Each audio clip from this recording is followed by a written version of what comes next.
Buenas tardes. En el marco de la exposición Sheila Hicks, Hilos Libres, el textil y sus raíces prehispánicas 1954-2017, les damos la bienvenida a la conferencia Textiles y accesorios indígenas mexicanos, diseños, materiales, técnicas, y damos la bienvenida esta tarde a Marta Turok.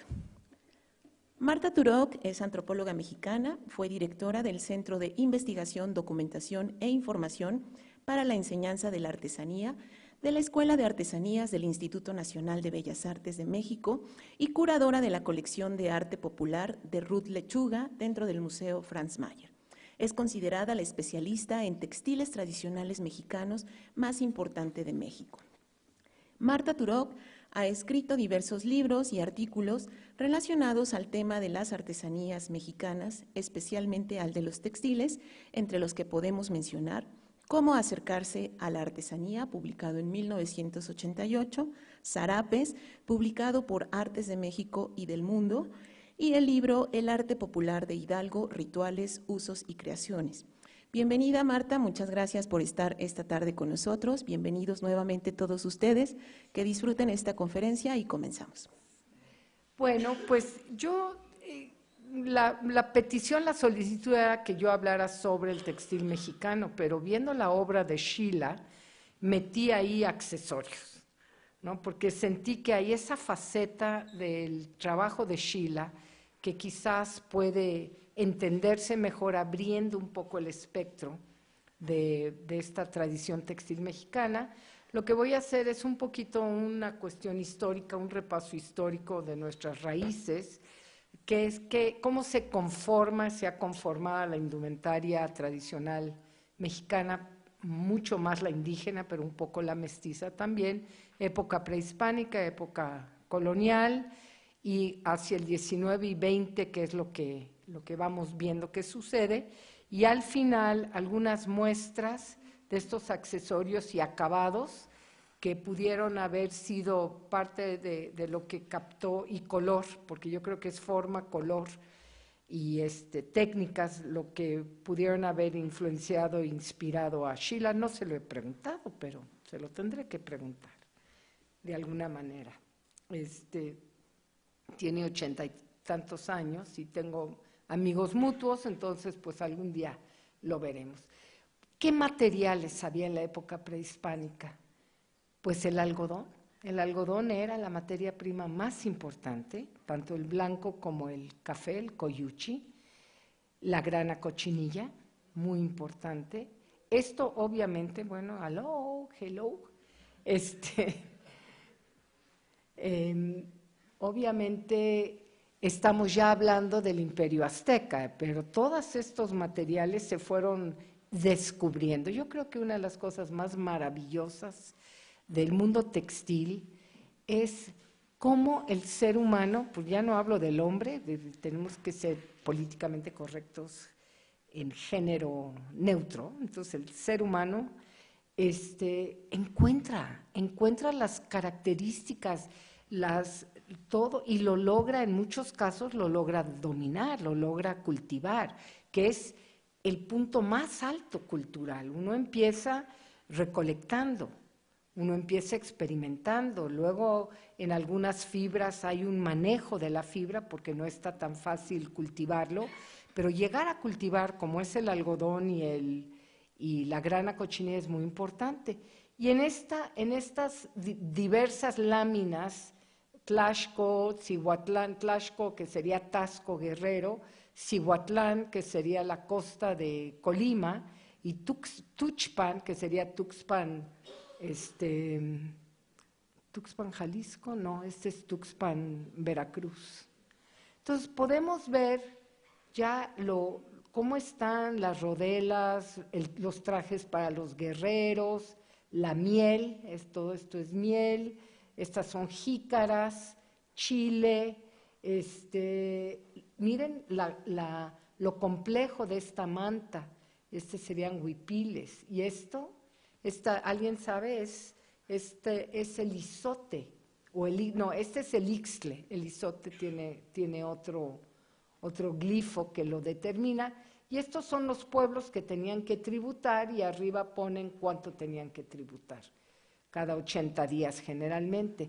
Cihuatlán, que es la costa, pues este es 2 conchas que se llama Spondylus, la especie, sumamente importante. En nuestro litoral se da naranja morado, pero hacia el sur se da más el morado, y es uno de los factores por los que hubo migraciones de sur a norte, desde el norte de Perú y el sur de Ecuador, Manabí, llegaban hasta las costas de Jalisco, tras la fuente de esta concha Spondylus, pero también con ello trajeron toda la tecnología del manejo del cobre.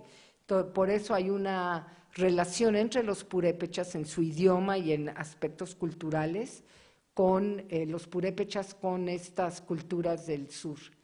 Y nuevamente tenemos aquí mucho algodón coyuchi. Aquí vemos que están tributando el algodón en rama, y aquí mantas tejidas con rayas. Y aquí no puedo leer, pero también son mantas. Ahora, hay mantas de 4 brazadas. Y dice uno, pues ¿cómo? Eso lo veremos en un momento. Y aquí de Tuxpan nuevamente vemos estas mantas con dibujos muy complejos, esta con unas conchas adosadas, esta de cuadros, esta manta de cuadros, otra vez nuestras rayas de coyuchi blanco, chiles, más otra vez los trajes de guerrero, y también sartas de piedras preciosas. Bueno, lo que eran piedras preciosas en esa época, que era el jade, era el ámbar, era en este caso lo azul, no estoy segura, está muy lejos la lámina. ¿Qué es lo que lograron en la época prehispánica? Una tecnología sumamente sofisticada. Los principios de lo que recogieron, lo que desarrollaron textilmente desde 3000 años, 1500 antes de nuestra era, es comparable con cualquier tecnología contemporánea. Lo que varían son la tecnificación. Tenemos esto que sería el malacate, con el cual se hila. Aquí vemos a una diosa que está hilando. Aquí vemos a la mamá azteca que le está enseñando a la hija y que la tiene bien regañada. ¿Quieres tortillas? Pues ponte a hilar y hilar fino. Si no, no hay comida. Hay muchos castigos para aprender. Tenemos todas las partes del telar. Este sería el urdidor de estacas. Serían los lazos. Sería lo que va alrededor de la cintura, por eso es telar de cintura, el palo para tejer, el machete, los palos para darle la vuelta al tejido, el chiquito para sacar los diseños, tzutzum, y aquí tenemos una madeja color rojo. Esto sería para hilar, sería la copa con el tizate para que puedan hilar más fácilmente. Y en las comunidades a veces usan también una jícara. Y esto es para variar el algodón. Estas son las varas con las que se varía el algodón, que se tiene que crear. Es una fibra muy corta, es la más corta de todas, y se tiene que crear sobre hojas de maíz seco o una salea de piel. Van pegando hasta que se esparce el algodón, lo cortan y, como pueden ver aquí, ¿no? Tiene un pedacito de algodón. Y la magia, no sé si nunca han hilado, de veras les recomiendo mucho encontrar es una sensación de transformación increíble, porque empiezas con esto, le pegas la punta al malacate, con una mano le estás dando un movimiento rítmico, y en el momento en que hace el jalón, y como es fuerza centrífuga, vas sacando el hilo. Y es un sentimiento increíble, como lo es el propio telar de cintura, ¿no? De poder crear una tela levantando y bajando hilos. para lo más sencillo, ya después vienen las cosas más complicadas. Vemos aquí a una chica que su blusa ya es occidental, pero su faja y su chincuete son tradicionales de Temoaya, Estado de México, y está hilando lana. Está hilando lana, no algodón. ¿Qué se hacía? Pues se hacían toda la indumentaria. Y tenemos una prenda fundamental que es el huipil, del cual voy a hablar bastante, y luego estas mantas que posiblemente, no lo dice el códice, pero posiblemente son los enredos, ¿no? Yo di clases varios años en una universidad y les pedía que lo describieran y todos lo describieron como unos shorts, ¿no? Entonces, pues ¿a poco no parecen shorts? Shorts, ¿no? Le digo, no son shorts, hay que entender lo que es el enredo y cómo te lo vas a acomodar y lo vas a fijar con una faja. Entonces llevaba yo mis muestras y se tenían que vestir y todo eso, y nos divertíamos un rato. Aquí podemos ver, regresando al huipil, que hay una diversidad en tamaños y en construcción, pero lo más importante es esto, ¿no? Este es de 2 lienzos, todos los demás son de 3 lienzos. Toda la indumentaria prehispánica es modular. Todo es a partir de los rectángulos que salen del telar, que se montan y salen del telar. Y se van para hacer una tela más ancha, por eso las de 8 brazadas, pues eran lienzos unidos. Nada más que de eso no se ve. Por eso mis chicos pensaron que esto eran shortcitos, y es por la forma en que se acomoda y que queda un tablón para permitir el paso, ¿no? Entonces, vemos que, me estoy adelantando a mí misma. Vemos la forma, este es el más largo de México, uno de los más grandes, el de Chicahuastla, Oaxaca, de los Driquis. El de Sinacantán es casi cuadrado en ancho y en largo. El de Xochislahuaca Guerrero es largo, pero muy vaporoso, con puro algodón.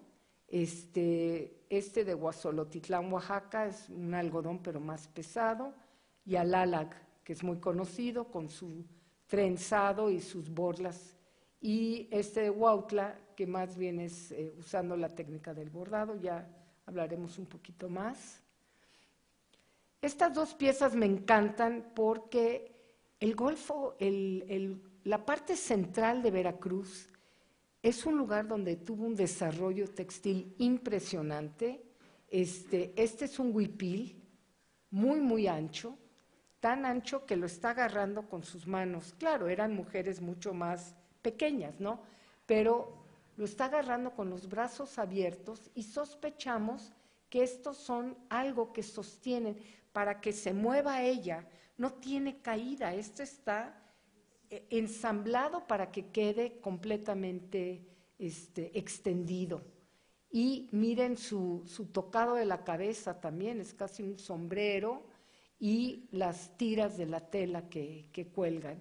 Y esta mujer tiene lo que es evidentemente un quexquemet, una forma de quexquemet, una capa y el enredo, ¿no? Y incluso la pintura facial. Entonces, parece ser que es un lugar donde irradió el huipil y el quexquemet hacia otras regiones. Donald Cordry, a quien tuve el gusto de conocer, hizo estos esquemas de las formas de huipiles. No son solo las que yo les mostré, son casi 11. El nahua de Tuxpan, que es muy horizontal y que nada más le sacan para la cabeza, y va doblado y aquí se cose. Todo esto son las costuras, y lo demás, que es también el otomí de Temoaya, que le dicen huisho o chizo, no, huisho, son 1, 2, 3, 4 partes, muy atípico como un huipil. Este da la vuelta, luego adosan este cuadrado y atrás otro cuadrado. El tzotzil bueno, era San Bartolomé de los Llanos, pero ya le cambiaron al fascinante nombre de Venustiano Carranza, Chiapas. Todo Chiapas lo llenaron de... Tenían miedo que quisieran irse a Guatemala, que si quisieran anexar a Guatemala, entonces les impusieron los nombres de los próceres de la independencia y la revolución. Tenemos podemos también ir viendo cómo van variando los cuellos, ¿no? De un cuello redondo, un cuello, pues casi es recto, a cuadrado, que tiene forma de corazón, que va en B y redondo, ¿no? Entonces, estas son las costuras, con esto nos damos cuenta cuántos lienzos lleva, más el largo y el ancho, ¿no? El triqui nuevamente, el mixteco de Santiago Nuyo, que es un poco más largo que el de triqui y es más arriba, son varios cientos de metros más arriba. De Magdalenas, que es donde yo hice gran parte de mi trabajo de investigación sobre el simbolismo en los diseños.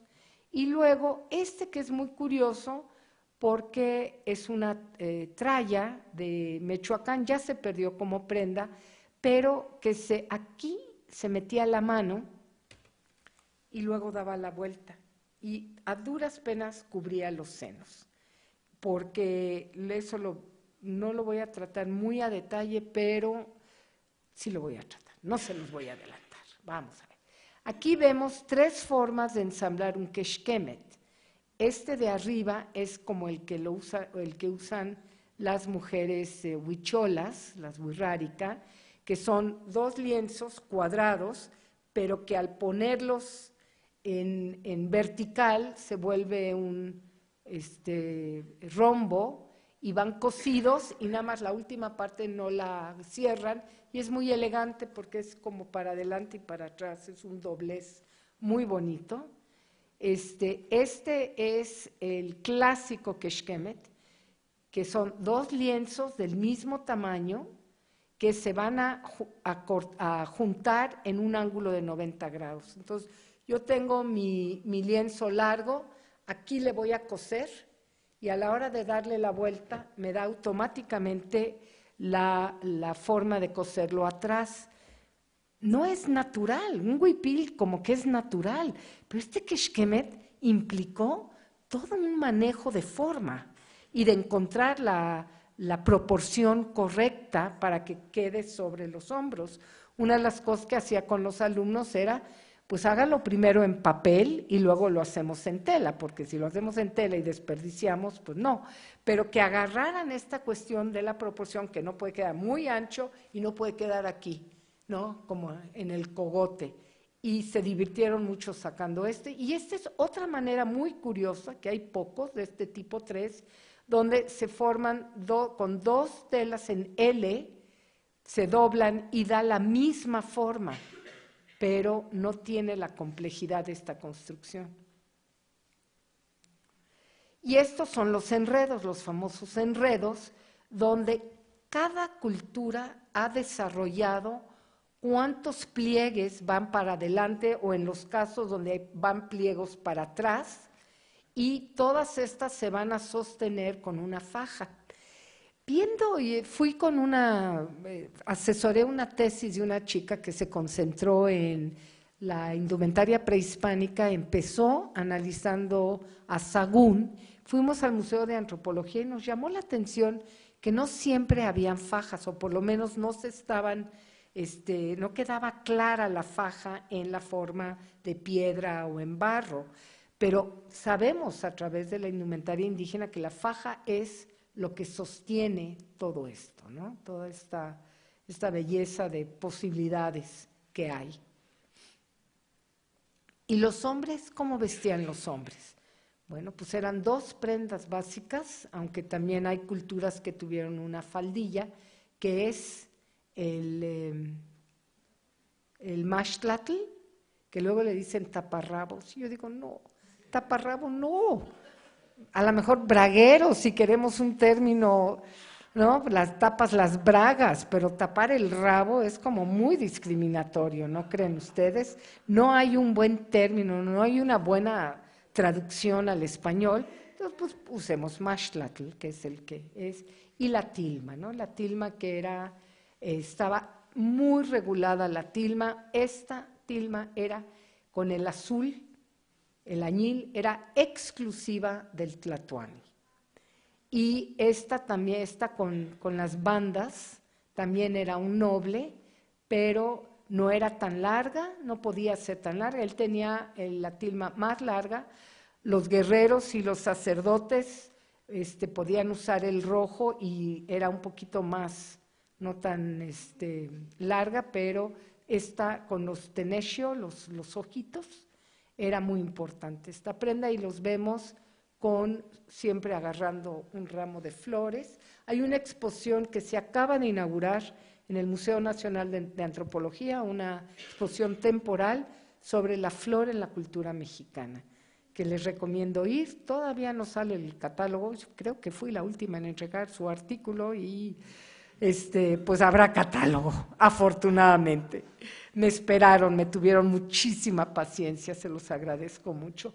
Y vemos también cómo está recogido el pelo y la importancia que tienen las plumas, en este caso en el tocado.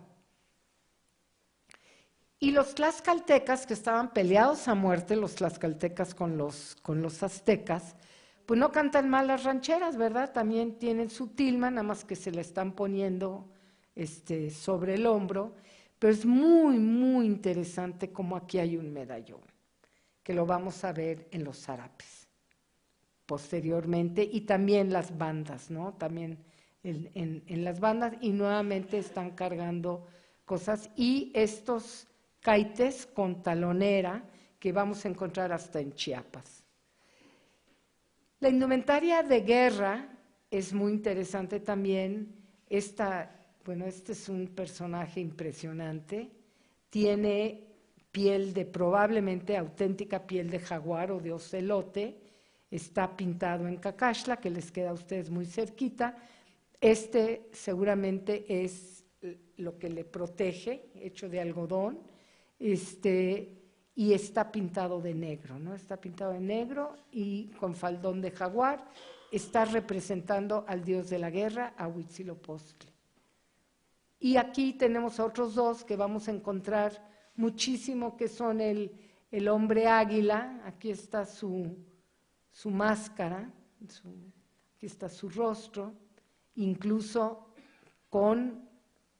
tiene puestas alas de águila, zapatos con garras de águila y un instrumento de guerra, ¿no? Él tiene el faldón, la faldilla que le llaman. Entonces tiene el mashtlatl y encima del mashtlatl va la faldilla, luego tiene más textiles que entran por debajo de una faja y ya no vemos mucho más de su traje. Aquí tenemos aquí al hombre jaguar, que tiene igual sus garras, su traje de jaguar, su faldilla y su faja y hasta la cabeza, ¿no?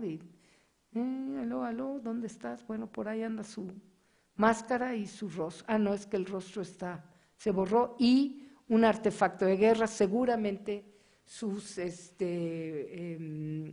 ¿cómo se dice? Las flechas, ¿no? Para guardar las flechas y sacarlas.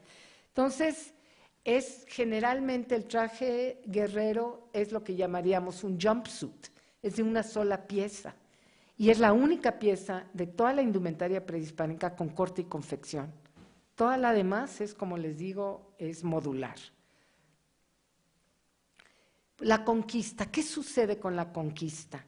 Pues es un choque frontal entre el concepto europeo de lo que es cubrirte el cuerpo y las formas, en una diferenciación por clases sociales, la desarrollan al máximo los españoles, lo veremos ahorita con algunos cuadros de castas. Ellos traen su indumentaria que va a cambiar muy fuertemente cuando las reformas borbónicas al final del siglo XVIII y el principio del XIX, cuando se da la independencia. Pero este papel de la indumentaria tiene que ver con una percepción, un rechazo total a la desnudez. O sea, eso los puso como locos, no, pues estos primitivos, ¿no? Que sacan el corazón y que andan medio desnudos.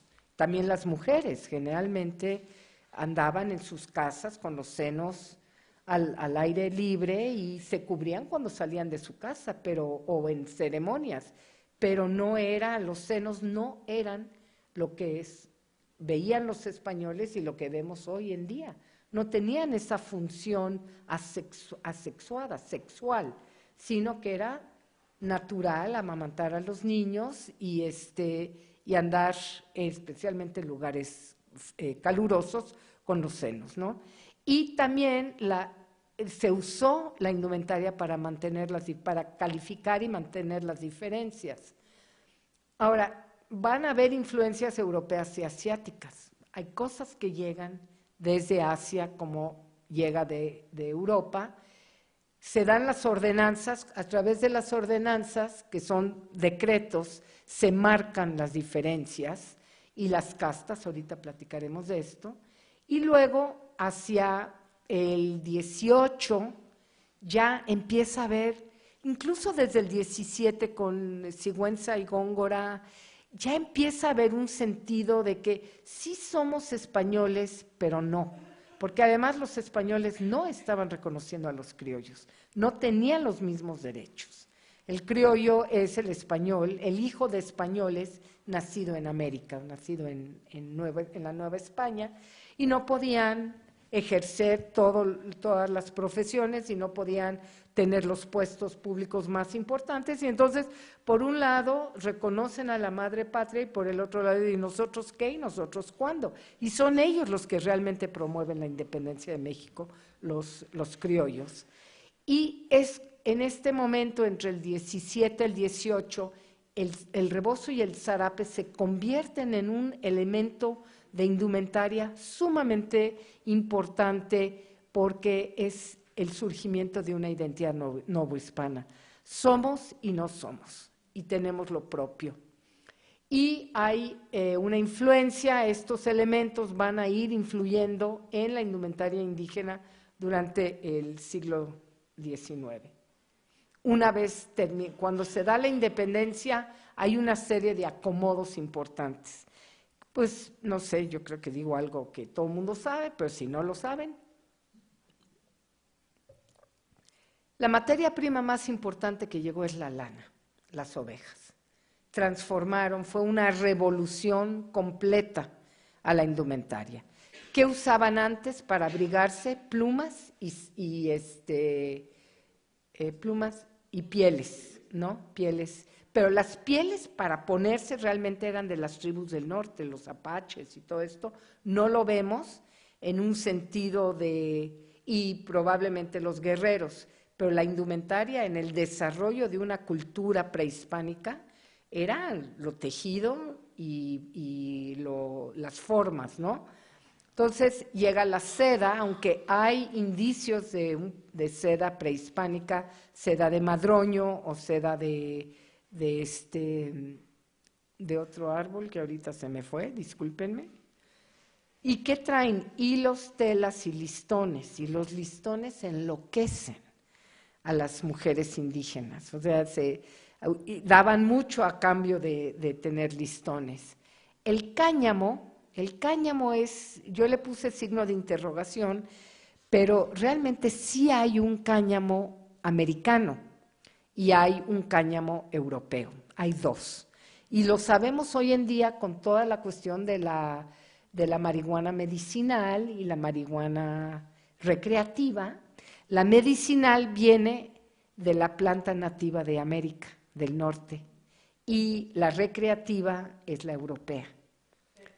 El apoxinum es el americano y ayúdenme, la europea empieza con C, pero ahorita no me acuerdo, disculpen, Cannabis, sí. La cannabis es europea y el apoxinum es americano, ¿no? Bien, el efecto es más o menos el mismo, pero el cáñamo solo se puede, es la fibra que se saca de la planta, no es la hoja, no es importante la hoja.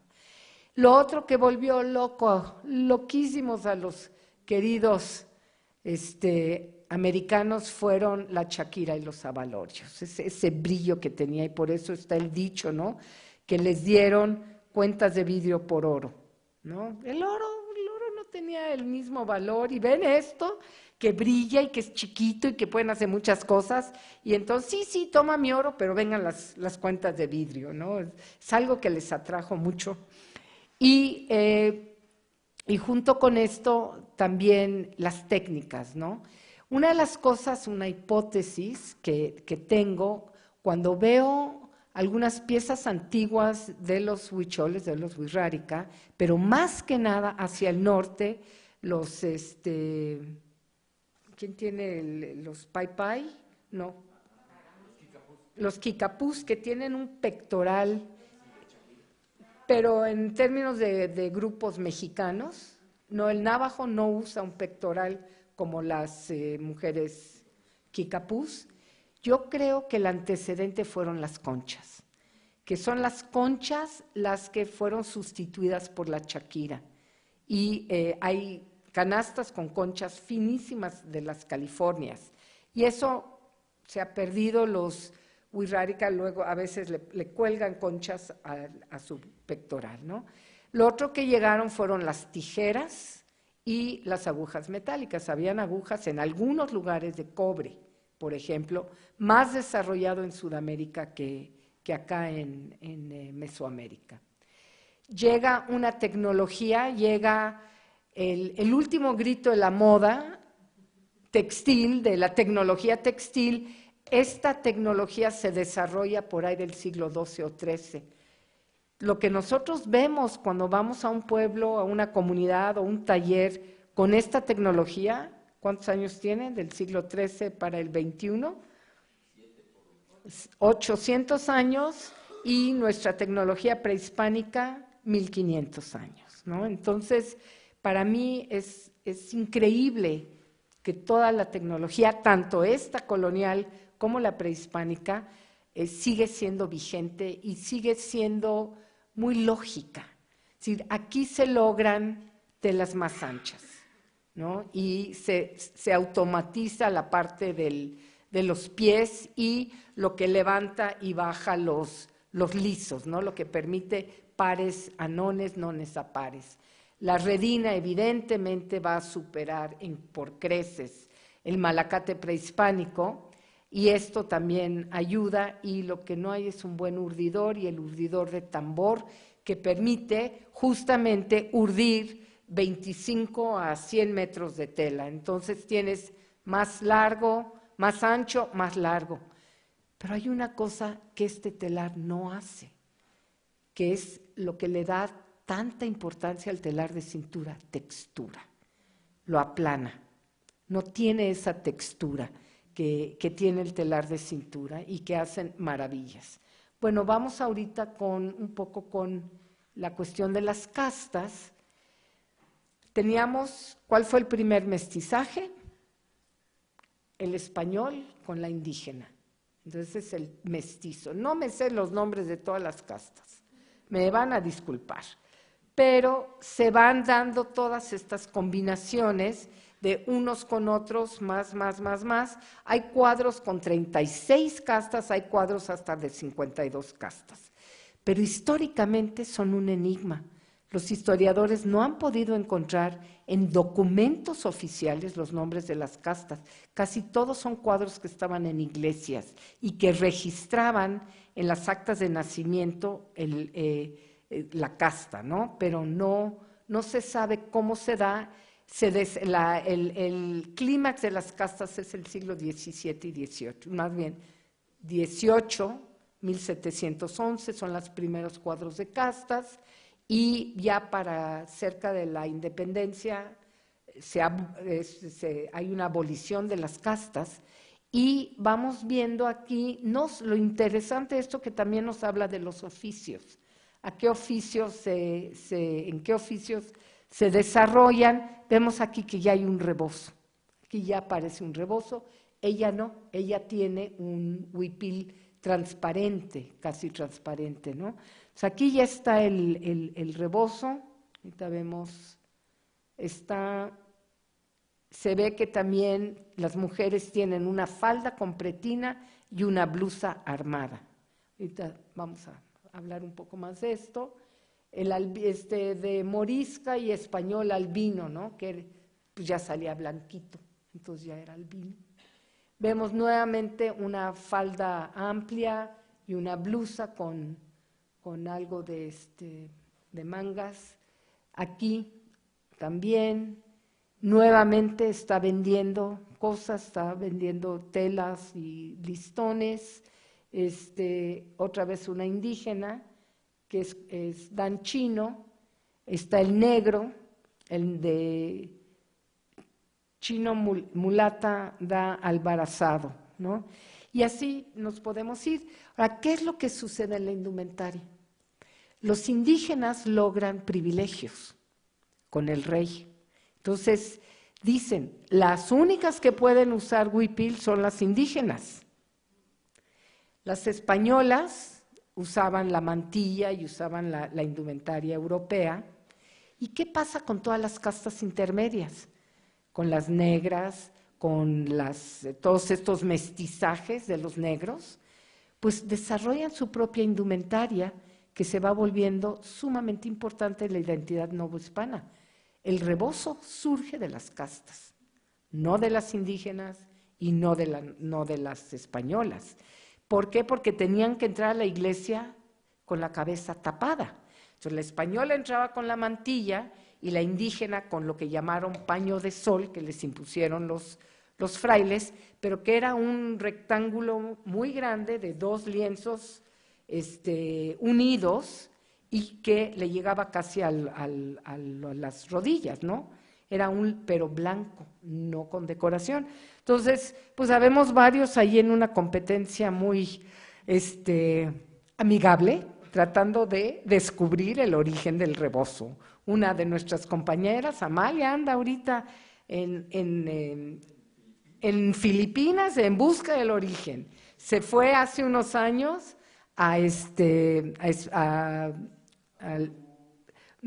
pero también fue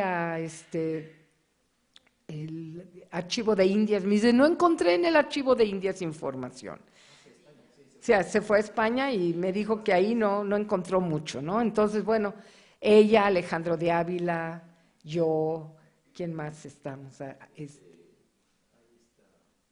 Poligames, Gámez, sí, Ana Paulina Gámez. Estamos todos ahí rascándole al asunto para tratar de descubrir. El sueño de Alejandro es que se pueda encontrar un antecedente prehispánico de la técnica especial del rebozo, como el que traigo yo, del jaspe. Él está convencido.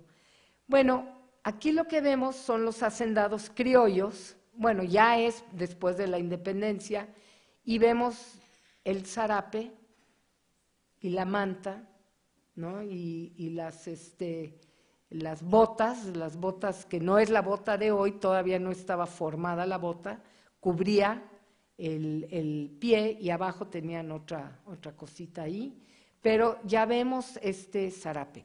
¿Qué es lo que sucede? Tenemos muy poca información, salvo de los cuadros de castas y algunas, ¿cómo se llaman? Biombos.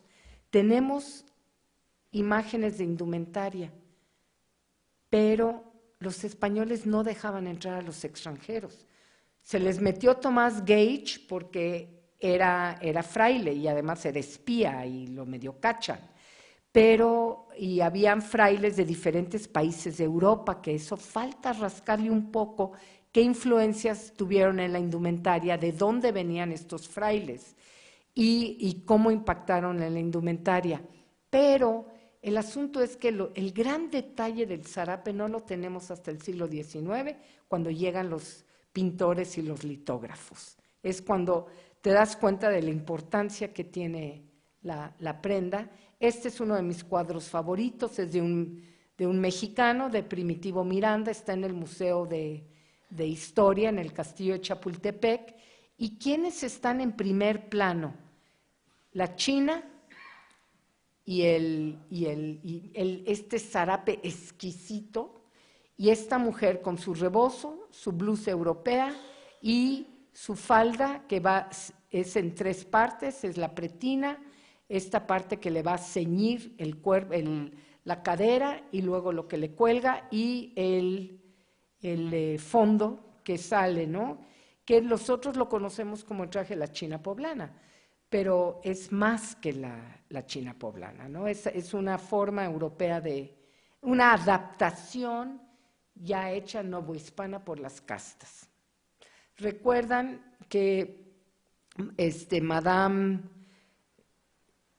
Calderón de la Barca, Fanny Calderón de la Barca, inglesa, casada con el primer embajador de España en México después de la independencia, por ahí del 1824, está enamorada de este traje y va a haber un gran evento, y ella quiere comprarse uno de estos trajes que brillan y que el oro y que esto y lo otro, y la comisión de guerra va y le dice, pero madame, una madame no puede ponerse un traje de las mujeres que no van a bien, ¿no? Como diciendo que eran rien de fer, ¿no? Que eran medio prostitutas. Así las tenían, de mujeres ligeras. Y entonces pues desiste y dice, qué pena, porque es un traje precioso, ¿no? Así nos pone en sus pero es Semana Santa en Cuautitlán, y pues es las 2 estaciones, están los danzantes, están las mujeres, pero a mí me encanta que a ellos los pone en el plano, nos está dando la importancia y la elegancia de este traje. ¿Cómo es esta blusa que traen los...? Es una de las blusas, pero lo que yo les quiero... Ay, ya se me olvidó cómo es el asunto Son los mismos rectángulos que la ropa prehispánica, en una escala más pequeña, que te permite con 10 lienzos, y que si es cuadradito, armar la sisa, y finalmente es muy parecido, pero se va a coser muy diferente con unos plieguecitos exquisitos, con muchos detalles bordados. O sea, cada quien le va agarrando y le va dando su propia, le imprime su propia detalle cultural. Y hablando de qué sucede con esta cuestión de la desnudez del hombre, el mashtlatl se convierte en una faja. Esto lo comprobé haciendo mi tesis en Chiapas, donde empecé a agarrar, yo decía, ¿por qué mide 2,5 metros la faja de Magdalenas si con la tercera parte podría sostener el cotón?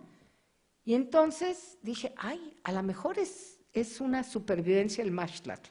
Y me lo puse como mashtlatl y era perfecto. Me daba o las 2 puntas adelante, una punta adelante y una punta atrás. Digo, así le dieron la vuelta a una imposición española. Entonces, la tilma se va a convertir en la manta y en el zarape, y esta prenda que imponen, se llama cotón, y hay muchas formas de cotones, y el calzón. Entonces, es la forma en que visten al hombre. El hombre les preocupó más que la mujer, yo creo. Ella tenía más opciones. Tenemos aquí muy popular el majo de Jerez, que también tiene una prenda, una manta que puede ser uno de los antecedentes del zarape, y sus pantalones ajustados, su sombrero. Y aquí vemos en estas láminas varias variantes, el traje que le llamamos de charro, que sí existe en Salamanca, España, un traje de charro. Vemos diferentes formas de los calzones, cosas cortas, pantalones más largos, las mujeres también, y vemos, bueno, el apache es parte de la lámina, pero aquí vemos el uso de piel, ¿no? El uso de piel, y esta es la estampa, es la estampa de lo colonial, lo virreinal hasta el 19, y entre grupos indígenas un poco en el 20. La primera indumentaria que se pierde es la del hombre, porque es el que sale más, es el que entra en otras actividades económicas y es el primero que recibe el golpe de la discriminación y el racismo, ¿no? Indio patarrajada, no, pues me pongo mejor un pantalón y una camisa y me invisibilizo, ¿no? Y es una de las grandes pérdidas y penas, ¿no? Aquí vemos nuevamente, aquí es un poco diferente, es el hacendado con no es zarape, es la manta con galones de oro, ella está sobre el caballo a la usanza inglesa y él es el mayordomo el que trae el zarape. Pero realmente hay un momento donde los hacendados adoptan el zarape y hacen zarapes de seda y zarapes finísimos, ¿no? Entonces no es exclusivo, pero el mayordomo es como el de la casta, que adopta con todo ánimo el zarape. Aquí vemos al indio con su ayate y su calzón, y luego al caporal con su bello zarape, y las mujeres con su falda de 3 piezas, su rebozo, las dos con rebozo, y sus calcetas y zapatos, estos de algodón, no es del diario, ¿no? Es una indumentaria del diario. Las formas no varían tanto. ¿Qué pasa con los indígenas? Pues las indígenas en el Valle de México y también en el Estado de México hacen, esto es lo del telar de cintura en 2 lienzos, pero le agregan esta manta que permite que sea más largo, pero todavía se lo sostienen con faja, no lleva pretina. Vemos aquí este bellísimo cotón y el calzón, y traen un rebozo muy marcado que recuerda a los de Guatemala que todavía se hacen en San Juan La Laguna, así muy abigarrado de diseños y un hilo más grueso.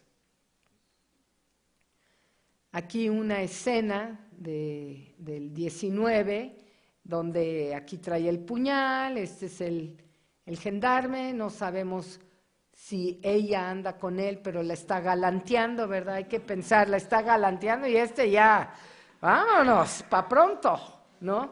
Pero un zarape bellísimo, muy bonito el zarape, y ella nuevamente con su blusa, con su falda de 3 partes y su rebozo ya más de pringuitas, no de diseño tan grande, lo que llaman de bolita, que siempre me pregunta, ¿por qué de bolita?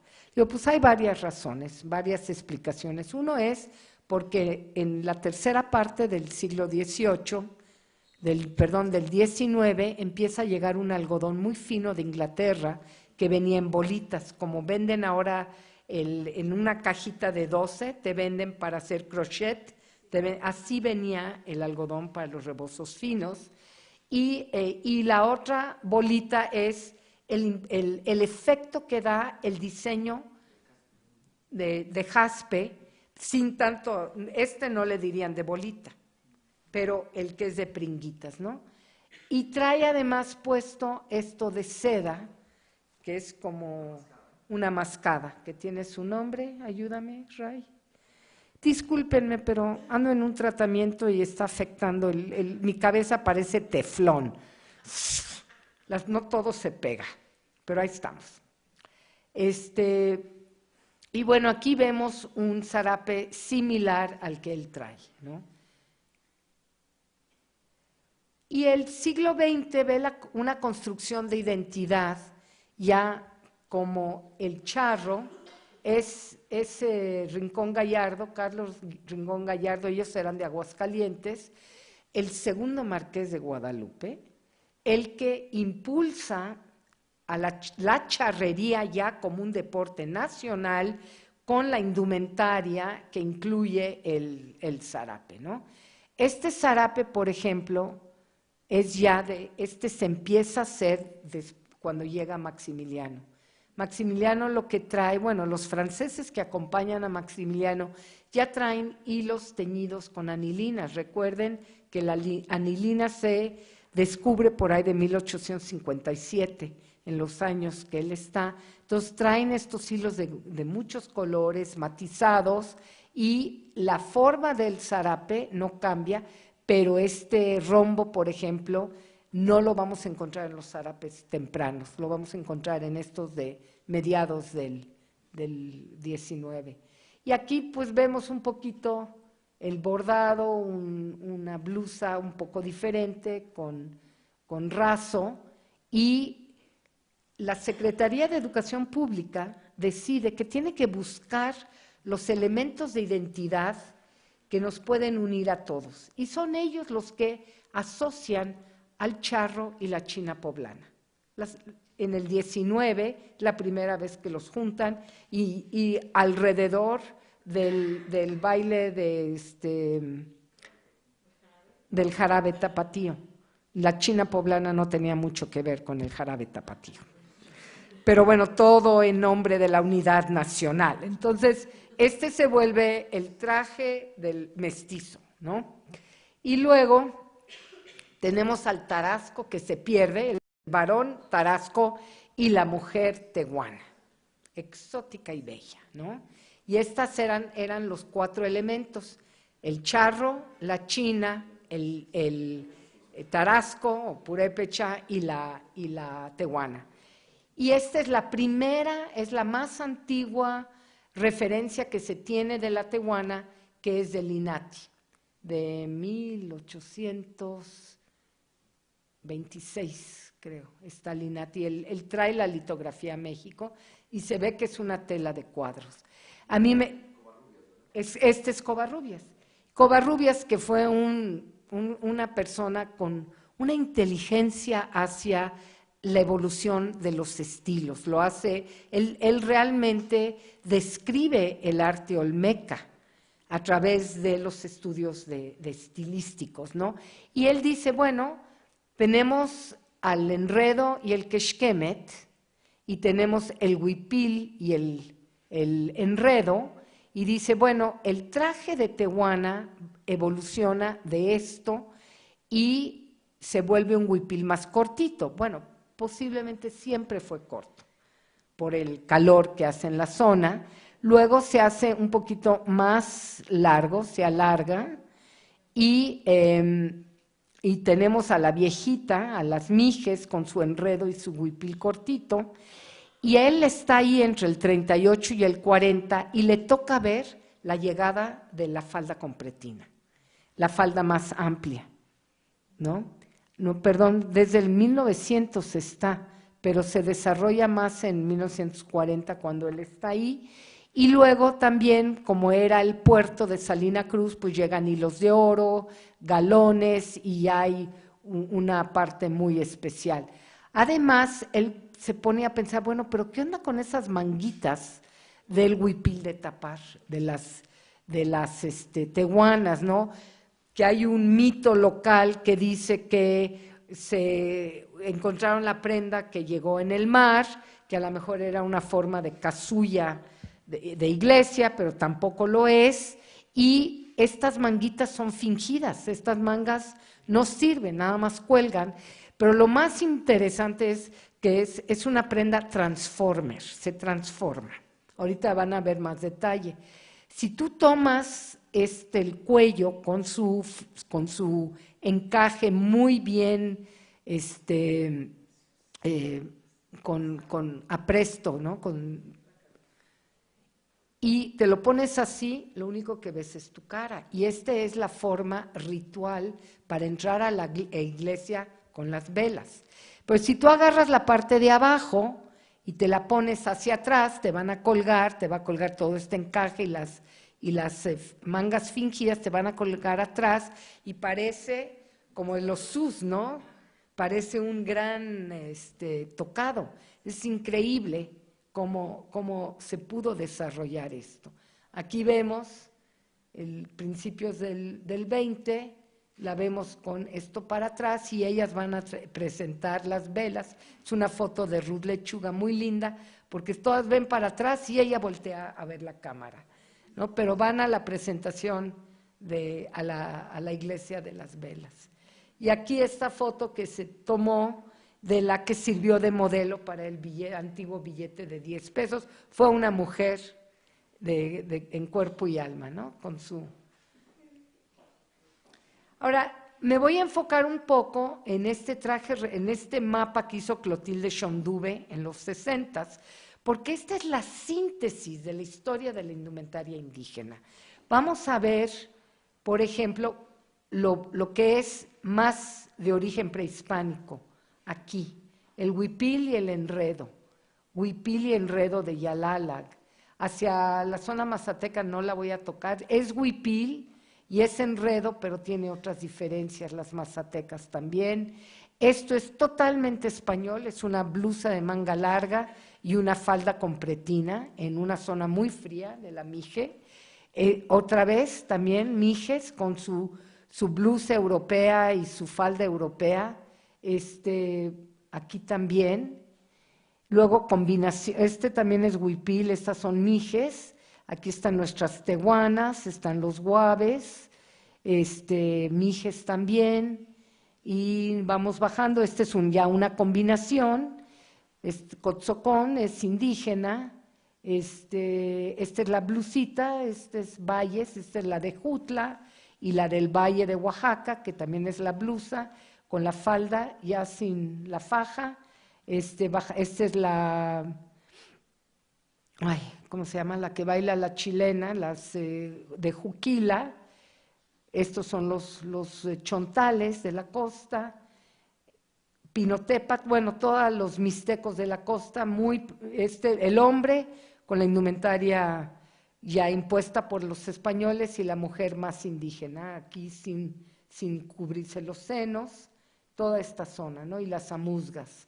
Este es el traje de los tacuates, que es impresionante porque es enorme y se lo arremangan como Huistán y los tacuates tienen un traje muy similar. Y luego vamos a ver aquí que son las náhuatl, lo que quedaba de las náhuatl, hablantes del náhuatl, en esta zona limítrofe de Oaxaca, que ya tienen la falda de pretina. Y lo interesante aquí de las mazatecas y las chinantecas es que tiene la forma del huipil, pero todo el bordado es una puntada muy larga que logran efectos interesantes con aves y flores. Entonces, cada pueblo se distingue por poner las aves y las flores de una manera diferente. Juegan con la escala de las aves y la forma en que se integran. Son pueblos afectados por la presa Cerro de Oro, también los pueblos chinantecos, fueron desplazados. Y desafortunadamente mi gremio antropológico fue el que fue comisionado por el entonces Instituto Nacional Indigenista para convencerlos que tenían que hacerse un lado por el progreso de México. Ahora, quiero pasar a esta última partecita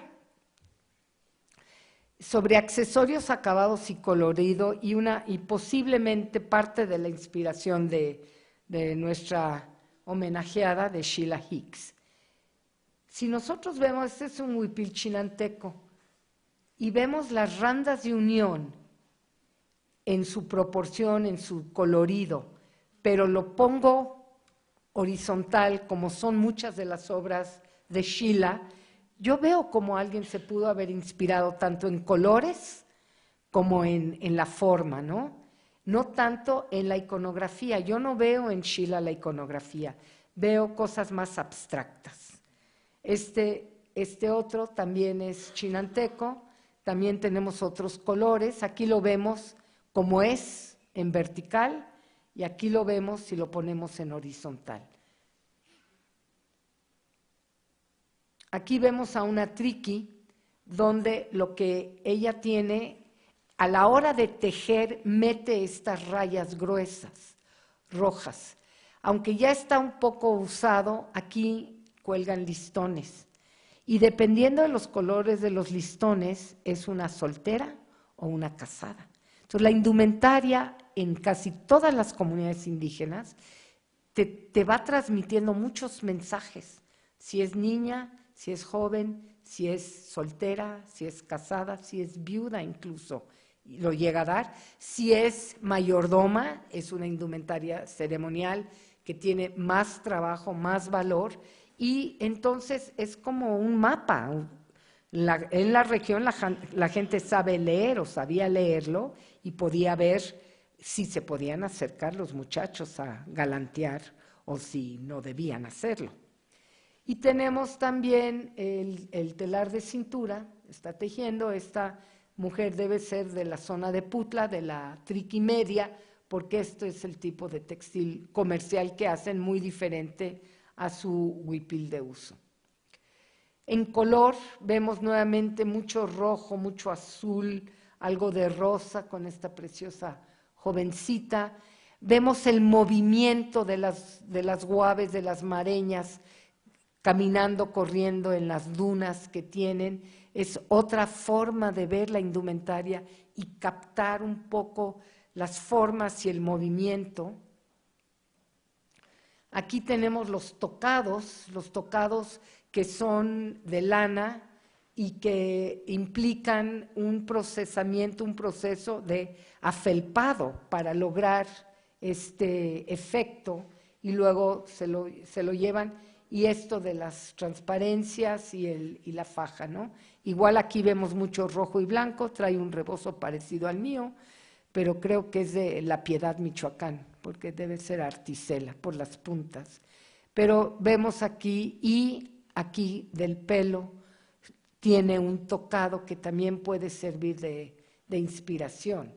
Esto de la Huasteca, hay varios elementos de la Huasteca que pueden servir de inspiración, que es el tocado, el petop, ¿no? Con los también es de lana, son de lana, sin tejer, sin cruzar, pero muy fuerte el amarillo, el verde y el rojo, que se va a repetir en el quexquemet y se va a repetir en la randa, ¿no? Los colores verde, rojo y amarillo, y que vemos en algunas de las obras de Sheila, y toda la elegancia. De los rarámuri, pues está Huirrárica, de las huicholas, tenemos su pintura facial, pero también la forma en que agarran la chaquira y se la ponen en layers, en capas, ¿no? En capas también da una textura muy especial, muy particular, y sus bordados, que ahora más y más están agarrando los bordados de los libros de más realistas, ¿no? Y a mí me duele, aunque también hemos podido ver que hay mucha inspiración del bordado en el 19, viene de publicaciones europeas. No son, las vemos, ¿no? Son simétricas, no necesariamente son prehispánicas. Aquí vemos el juego de borlas, nuevamente, ¿no? Un color muy neutro con unas borlas rojas, ¿no? Un color negro también con sus borlas enmarcándole la cara, o esta mujer de Cuetzalan que está cargando al bebé y que también tiene esta elegancia y la faja, que es lo que más destaca. Este morral, cora, ¿no? Con sus borlas igual, como un adorno, como un lujo, no es funcional. Que casi ha desaparecido, que es de Chicontepec, y que es un tejido de bordado realzado, un confite. Cuando se hacía en telar de cintura se llamaba confite, pero creo que aquí lo interesante es lo realzado y lo apelmazado, en términos de una textura con la cual se podría haber una inspiración. Esto que también es de San Pablito, ya desaparecido, ¿verdad, maestra Marina? Esto ya no. Pero miren las borlas, ¿no? Y el detallito, todo este detalle, además de lo demás, pero yo pienso en términos de la inspiración de alguien del textil contemporáneo, viendo este detallito de aquí, ¿no? Esto, como para inspirarse y, claro, crecer la escala. Los flecos de los quexquemets, también muy parecido a las randas, muy parecidos, van cambiando los colores. Lo mismo aquí con este de Tancanguis, este huasteco. Este diseño es totalmente europeo, también el árbol de la vida en una macetita es totalmente europeo. Alemán, yo he visto alemán, sueco, pero más alemán, hay mucha influencia del bordado alemán, mucho más que del español, curiosamente. Por eso digo yo, nos ha faltado investigar de dónde venían los frailes, porque ellos pudieron haber traído las cosas de su lugar de origen. El traje tojolabal, así que es completamente estilo yugoslavo, pues no dudo que hubiera un fraile de origen yugoslavo.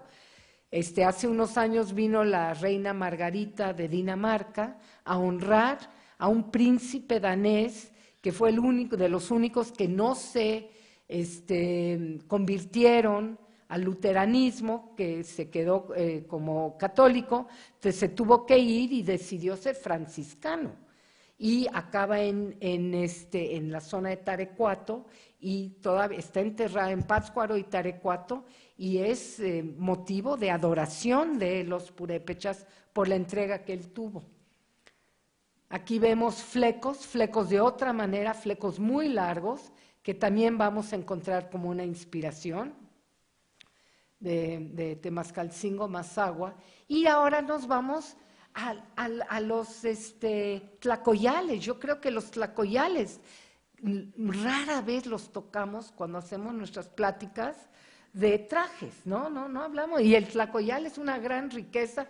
Las nahuas de Zongolica, bueno, ahora venden tlacoyales para collares y para el pelo, y los colores son lindísimos, muy bonitos, tienen varias formas.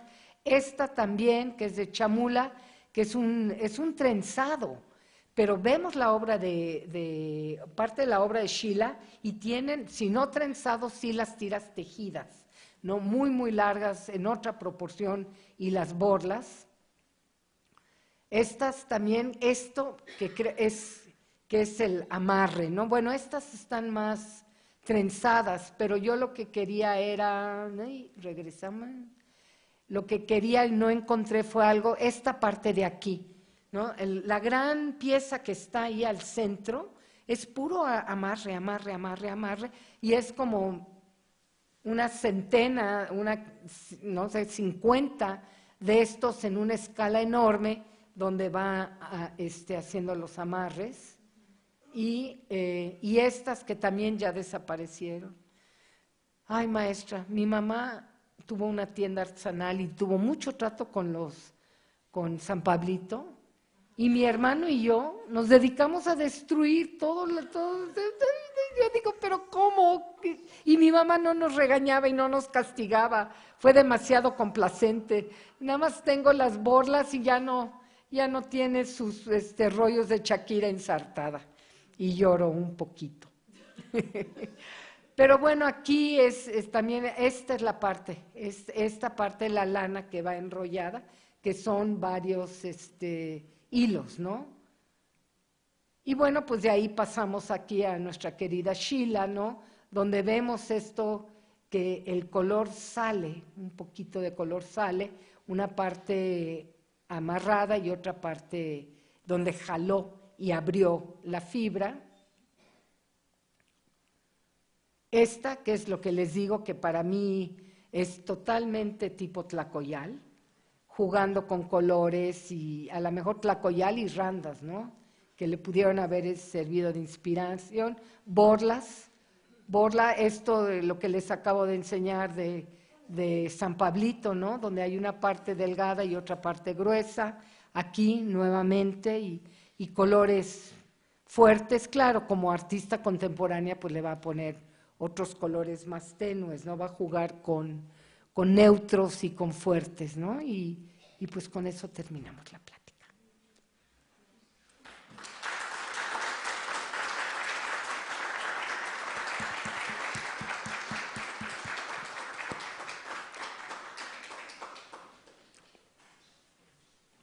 Creo que hay espacio para preguntas. Sí. Ay, sí.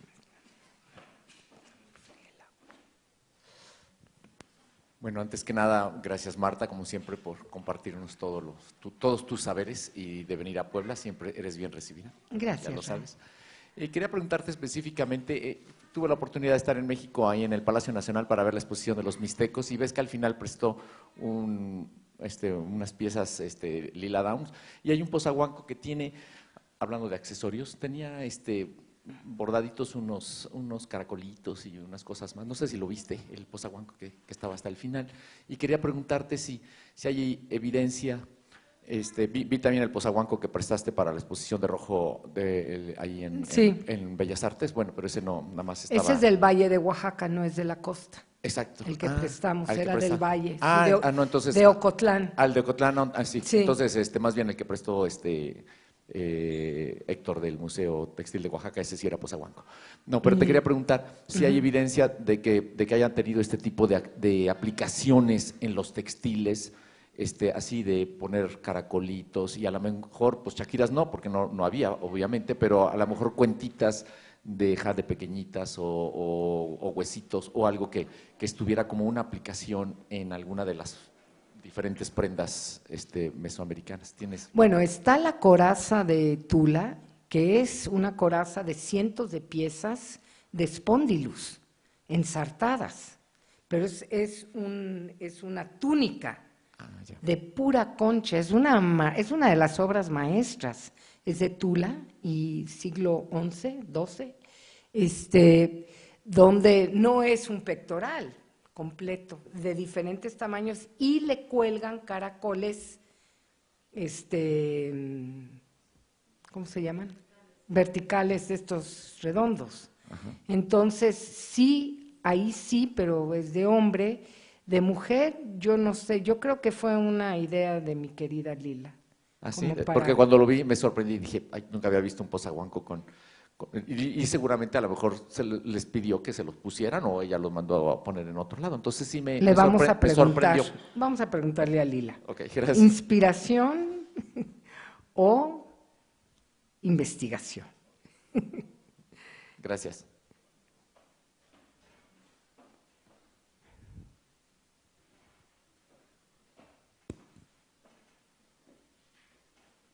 Sí. ¿Alguien más? ¿Nadie más? Anímense, no muerdo.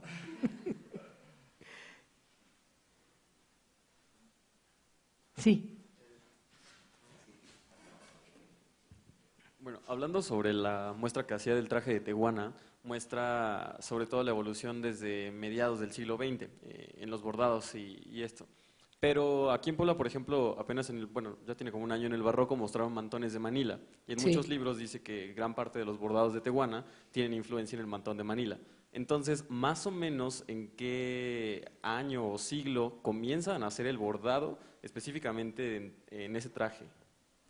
Sí, en el Istmo hay 3 tipos de bordado. El de punta relleno, ahora le dicen punta mexicana, pero es un punto relleno, que se ve de ambos lados, que es el más antiguo.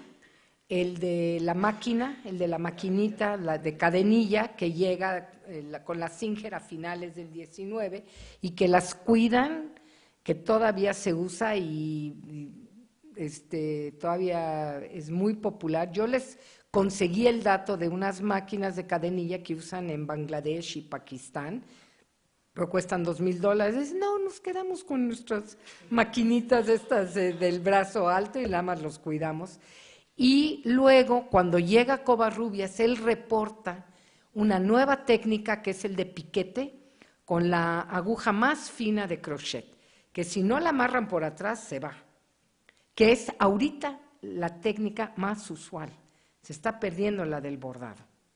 Entonces, este asunto, yo en el ensayo que escribo sobre la flor, hago ahí un poco de conjetura que la que llega es la peonía, que es la flor nacional de China. Hay rosas en China, pero no es una flor importante. Pero la rosa llegó con los españoles y es una flor que podían ver porque se sembraba aquí, la peonía nunca se sembró. La peonía es un poco más ancha, pero también tiene muchos pétalos, ¿no? Entonces, visualmente se parecen. Y yo siento que la peonía se convirtió en la rosa en México, y es las tehuanas, las mujeres del Istmo, Yucatán, en los hipiles más antiguos, y un poco en otras zonas, en otras regiones, de la Sierra de Puebla, aquí en Puebla, estos de bordado, no Chilac, pero cerca de Chilac, también tienen bordados muy pesados de punta para atrás. Ayúdame, Ray, Altepeji, no, porque Altepeji es puntada, es Ilvana, de punto de Ilván. Bueno, pues hay un pueblo en Puebla, cerca de Chilac, que sí también tiene muy relleno. Entonces, el puerto Salina Cruz fue muy importante.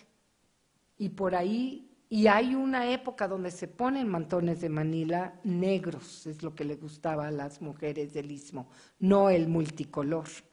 Entonces, pero tenemos unos vacíos en las colecciones de cosas que se enterraron con ellos. Recuerden, los indígenas se enterraban con toda su ropa, tenían que llegar bien al otro mundo. Entonces, no había un mercado de ropa de segunda mano, ya no.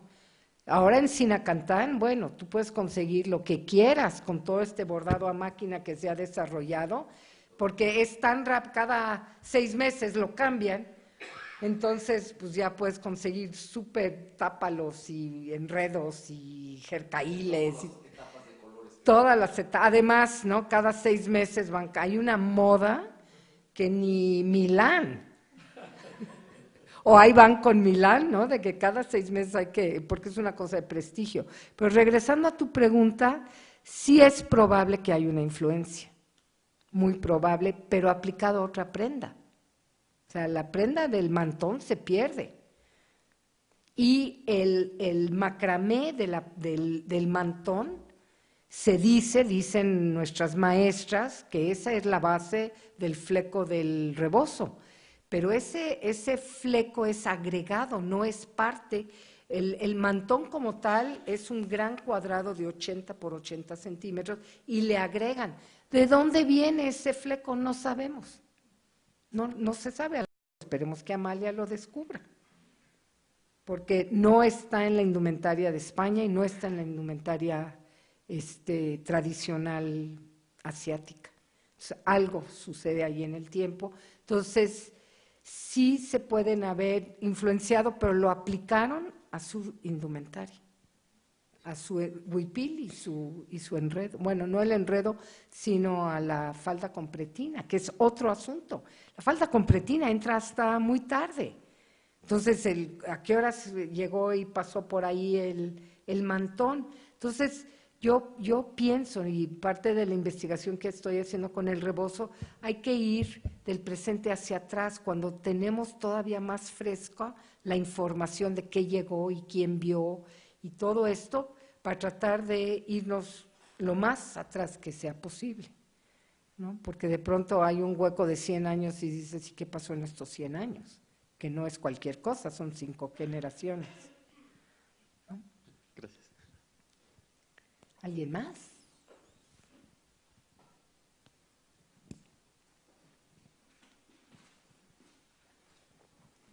Una pregunta, en el caso de los hipilis y los ternos en Yucatán, por ejemplo, los que están bordados a máquina y los que están bordados en punto de cruz, ¿qué viene primero? ¿Qué viene después? El punto de cruz es mucho más antiguo, sí. Si ellas aprenden a bordar punto de cruz en el periodo colonial, hay un huipil en una colección privada que vi en una exposición en Nueva York, que tuve la fortuna de verla, y es un bordado que tiene fecha. Bueno, es justo antes de la independencia, 1800 y pico, y está el punto de cruz. Y para bordar a máquina tenían que tener máquinas. Entonces esto entra ya hacia el siglo XX que empieza, pero imagínense lo que es imaginarse y técnicamente saber que tú le puedes poner un piecito a la máquina de coser y le puedes dar vueltas. Y por eso empezaron, o sea, mis amigas americanas, pero tal cosa está bordada a máquina, le digo, llevada con la mano. Y eso, claro, no es lo mismo bordar a mano, punto del tiempo, pero hay una maestría en el manejo de la máquina con todas las posibilidades y luego lo recortan, o sea, hacen casi un deshilado y hacen muchísimas, hay varias técnicas que logran con la máquina. Yo creo que será el futuro en muchas comunidades, ¿no? Esto de Sinacantán fue un guatemalteco refugiado que vive en San Cristóbal que me dice muy orgulloso, y yo les enseñé a bordar con máquina en Sinacantán, ¿no? Bueno, pues está abriendo otra creatividad, algo que probablemente simplemente con el bordado, el del punto de cruz, se hubiera quedado en un estadio y ahora es una explosión de color y de formas. Hay una señora en Ticul que me dijo que estos como patrones de bordado a máquina y demás, hay unos muy antiguos, no sé, pero que originalmente también se bordaba, no tanto con el punto de cruz, sino como con una puntadita rellena y que hacían como flores similares. Pero no sé, sería bueno que hiciera unas muestras, si la conoces, si la ves, que haga unas muestras para poder ver. De los lienzos que sacaron del cenote, el cenote de Chichén Itzá, cuando lo dragaron y lo sacaron, en el cantón se ven piezas que parecen deshiladas, rebordadas. Entonces, sí había, y en un diccionario, hay un diccionario que hizo Cristina Álvarez, el diccionario maya, que juntó toda la información de 5 diccionarios diferentes del periodo colonial y aparece descrito esos deshilados. Entonces, es una técnica que no la hemos trabajado lo suficiente y a lo mejor adoptan con tanta facilidad porque tienen un referente. Hay una puntada que se llama, no me pregunten ahorita cositas como esas, pero es importante para esta historia porque puede ser lo que ella está diciendo, una puntada que también la hacen mujeres no indígenas, no mayas, y que se contrapuntean Silvia Terán, que dice que es prehispánica porque tiene nombre en maya, y mi amiga Daniel, que hizo su tesis de doctorado sobre un poco la importancia, el significado de los bordados en los hipiles, especialmente los de punto de cruz, porque le tocó entrevistar a las últimas viejitas de 80 y 90 años, y que le platican cómo esos hipiles de punto de cruz cuentan, tienen ciertos diseños que son de protección. Pues con Ángeles Alonso, heredera de, ella trabajó con nosotros en la Asociación Civil y fue a Quintana Roo, y hay un folleto que hicimos, que casi ya no hay, que se llama Huchpem Chuy, y también recopiló gran parte del significado de los bordados de Quintana Roo, que son todas las partes de las diferentes serpientes. La serpiente es sumamente importante en la península y en el pensamiento maya, y tú lo puedes ir siguiendo hacia de la época prehispánica. Entonces, a veces esta fue la manera en que las mujeres siguieron textos prehispánicos a través del bordado o el tejido, que es lo que yo encontré en Magdalenas, que habían elementos cristianos, católicos, pero detrás de eso estaba una interpretación del mundo más prehispánica que colonial. Ay, voy a ver Si me das tus datos, te mando el nombre de esa puntada, que puede ser la que ella está hablando.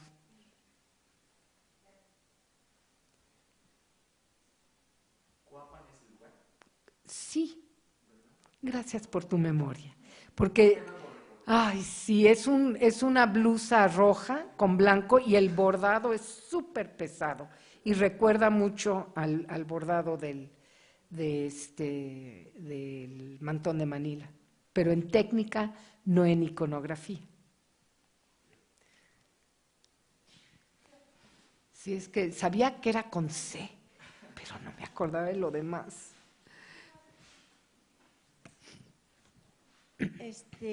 Mi pregunta es, el tipo de telar, ya ve que sacó una foto en donde vienen dos telares. El primero que saca sí tiene mucha influencia como tipo prehispánica. ¿Ese en qué etapa se utiliza? ¿Se desarrolla el telar de cintura? El otro, el que se ve como si fuera un malacate. Ah, no, pero no es telar. Ese nada más es para… El malacate es para hilar. No. Ah. La foto que tiene un telar de el telar. y la otra… Ajá, como bueno, ese. el telar es el colonial. Ajá, Y es la rueca para hilar, está la devanadora, se llama devanadora, la pieza de madera, pero eso sirve para pasar de madeja a bola, y luego de bola lo meten para sacar los canutillos que van a caber en la lanzadera. Son como 3 pasos que necesitan Hoy en día con los conos, como venden el hilo en conos, se saltan la devanadora, ya no la necesitan. Eso ya es pero antes todo era en madejones, se vendía el hilo en madejones y necesitaban ese paso intermedio. Sí, es parte del conjunto tecnológico, paquete tecnológico. Sí, son varios pasos, pero tienes que hilar, tienes que tener el hilo, preparar el hilo. Después de que preparas, eso no lo puse en la presentación, 1000 disculpas, aprovecho estos minutitos. Les dije que el algodón era el más corto de las fibras, entonces lo apelmazan para que sea una masa, porque no pueden agarrar individualmente una fibra tan corta, lo apelmazan y esto permite hacer el hilado que les describí. La lana es intermedia y con la lana llegaron las cardas. Tú lo tienes que cardar. ¿Qué hace la carda? Alinea verticalmente todos los hilos y lo mismo, agarras un pedacito y lo hilas con el malacate. Entonces es increíble que una fibra que vino de fuera lo adaptaron al malacate. ¿Qué sucedió? Tú ves un malacate de algodón y es un malacate chiquito porque necesita girar rápido para poder convertirse en hilo. Y tú ves un malacate para lana y es un malacate más grande y más pesado porque es una fibra que no necesitas hilar tan rápido. Y no es lo mismo hilar para urdimbre que trama.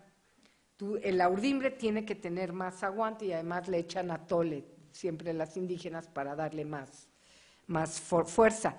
Y el ixtle, que es la fibra más larga, tiene un ganchito y es la única que pueden ir caminando hilando. Entonces, se lo ponen aquí, viene desde la cintura, pasa por atrás y van alimentando, dependiendo de qué tan grueso quieren su hilo, van alimentando y van dándole vueltas por abajo. Y de pronto lo sueltan y la fuerza centrífuga le hace dar la vuelta. Entonces, cada fibra se procesa y se hila igual, pero de acuerdo a sus características. Ya de una vez que tienes tu hilo, lo más importante es urdir, que es preparar los hilos de la urdimbre para que tú puedas montar el telar. Y ahí es donde puedes meter rayas, ahí es donde si tu textil va a ser una sarga, tienes que meter 3 cruces, cosas que ahorita no. Pero en el urdido se marcan muchas cosas, en el urdido se marcan muchas cosas del rebozo que sigo aprendiendo, ¿no? ¿Qué cosas ponen al urdido? Ah, es que para la figura de no sé qué, y entonces le agarro y le cuento y ya me marearon y lo tengo que hacer yo. Necesito un urdidor mini y hacerlo yo para entender cómo al urdir hasta el rebozo, la parte de jaspe, tiene una cuenta diferente. Entonces, ya urdiste, ya colocas en el telar, sea el telar de colonial, sea el telar de cintura. Por eso los principios son los mismos. ¿No? Y hasta en una máquina eléctrica, los principios son los mismos. Eso es la maravilla de la tecnología textil, que hace miles de años ya la habían resuelto, ya la habían logrado resolver y desarrollar.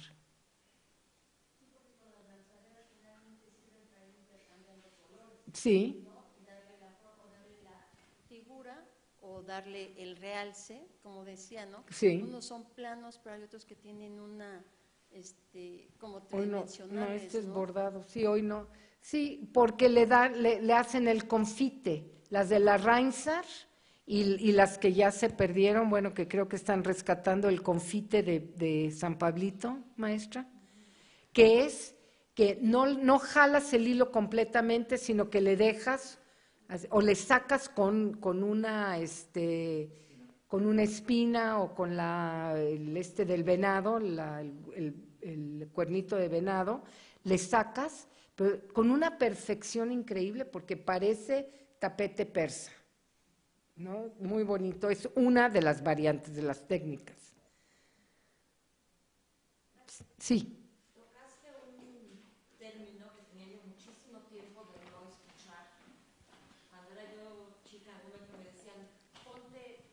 Me decían, ponte el cotón, y para mí era algo con lo que yo me cubría, pero ahora que lo tocaste, el cotón, ¿dónde está ahora el cotón? Es la camisa del hombre, y esa camisa del hombre puede tener la manga metida adentro y la parte del telar cuadrado sale un poquito al formar el cotón y entra la manga, incluso muchas veces tiene aire acondicionado, no lo cierran, sí, y las manguitas a veces están colgando, y el largo puede estar cerrado, puede estar abierto a los lados, puede ser largo, es como el huipil. Debería yo de hacer un esquema, me acabas de dar una muy buena idea.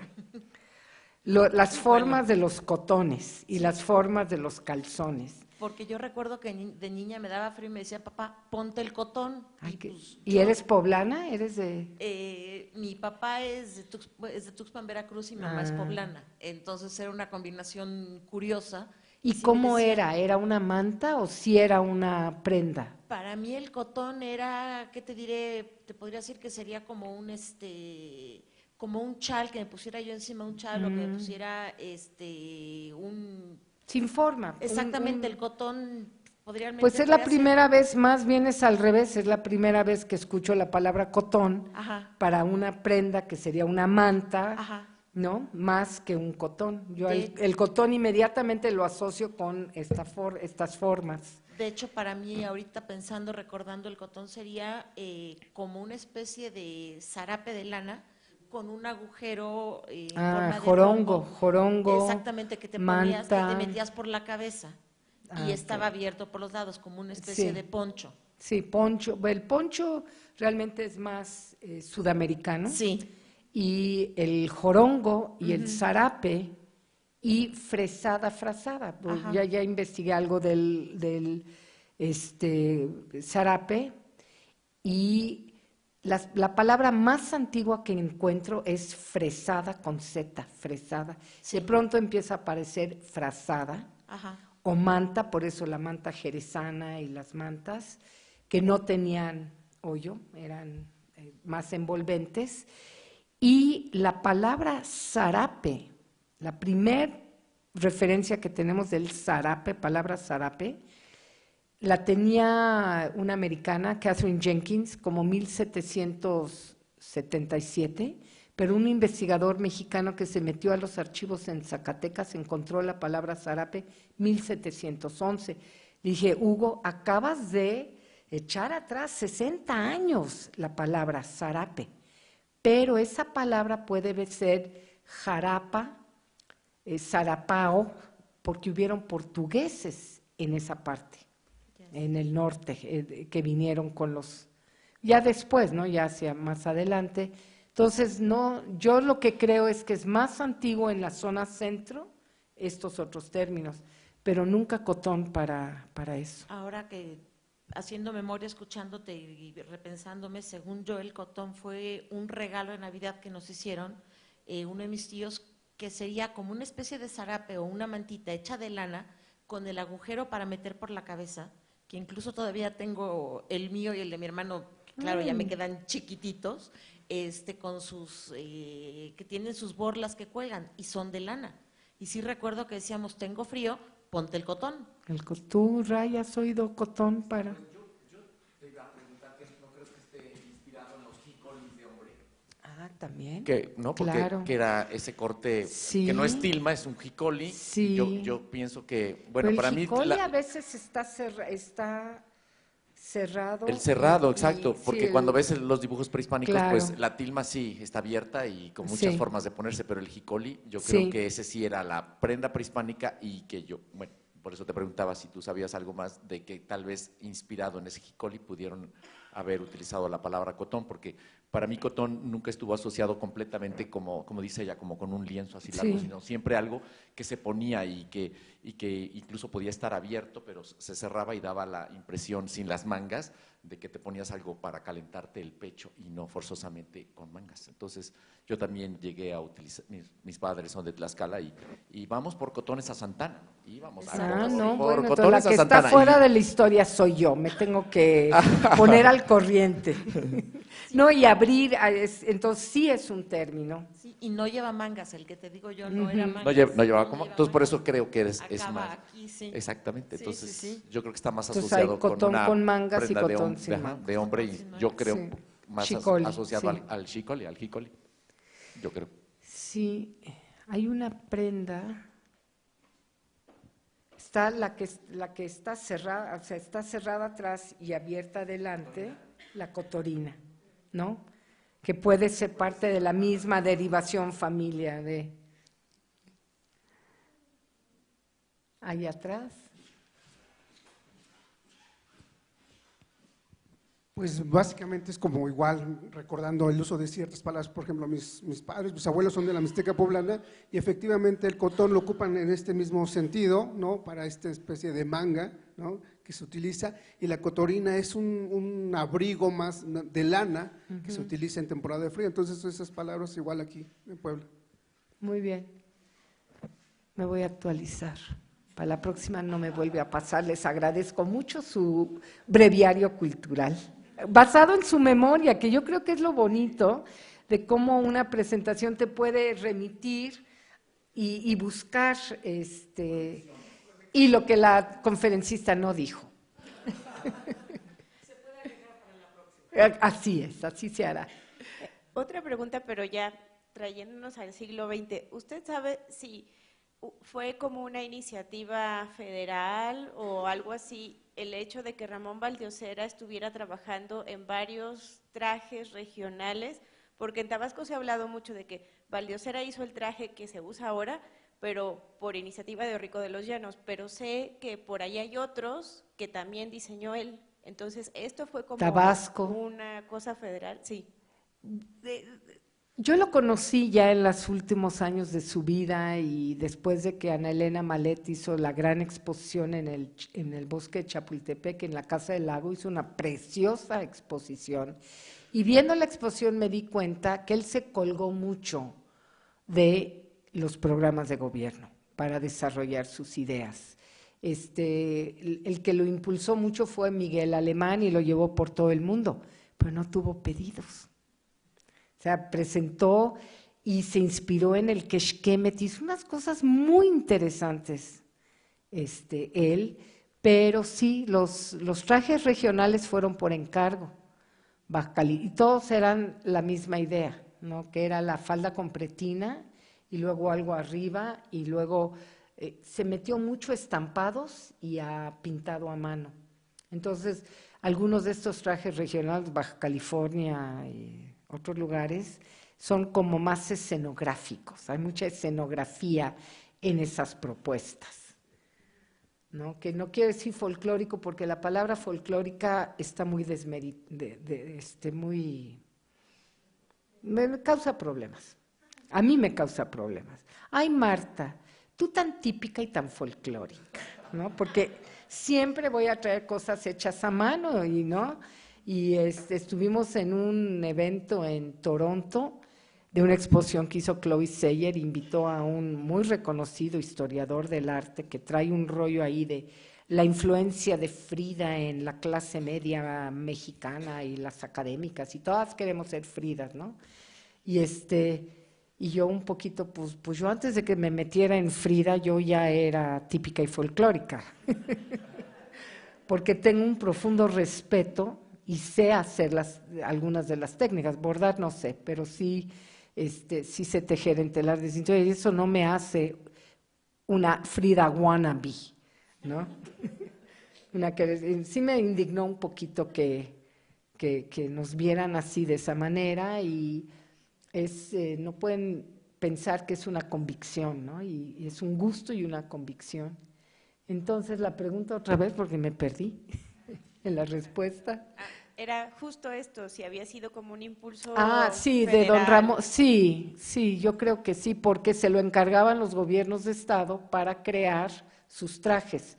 A nivel federal no, él promovió su moda gracias a Miguel Alemán, el papá, Miguel Alemán Velasco, sí.